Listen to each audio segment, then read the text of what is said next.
নমস্কাৰ, মোৰ নামটো সমদৰ্শিনী বৰা গোস্বামী। মই এটা সাধু কম। এদিন এটা কাছ আছিলে আৰু শহাপহু আছিলে। শহাপহুতে ক'লে যে আমি এটা খেল খেলিম। খেলটো হয় এইটো। খেলটো মই কৈছোঁ শুনা। এনেকৈ ক'লে শহাপহুটোৱে। তাৰপিছতে ক'লে যে ই যে গছ এজোপা যে আছে তাত দেখোন এটা ৰছী আছে, সেইখনলৈকে আমি দৌৰিব লাগিব। সেনেকৈ ক'লে। তাৰপিছতে কাছটোৱে হ'ব, যোনে চুকে সিয়ে জিকিব, হ'ব নাই? এনেকৈ ক'লে হ'ব। এনেকৈ কয় এদিন কি কৰিলে আৰু সেনেকৈ দৌৰিলে আৰু শহাপহুটোৱে ভাবিছে মইহে জিকিম আৰু।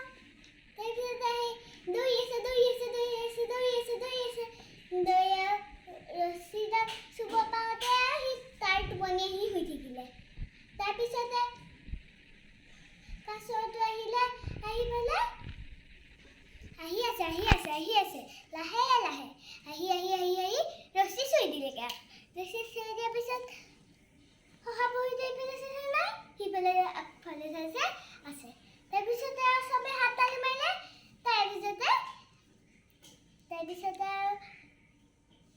তাৰপিছতে শহাপহুটোৱে দেখিলে সিটোতো জিকি গ'ল, মইতো হাৰি আহিলোঁ। সেইকাৰণে শুই থকা শিয়ালে হাঁহ ধৰিব নোৱাৰিলে।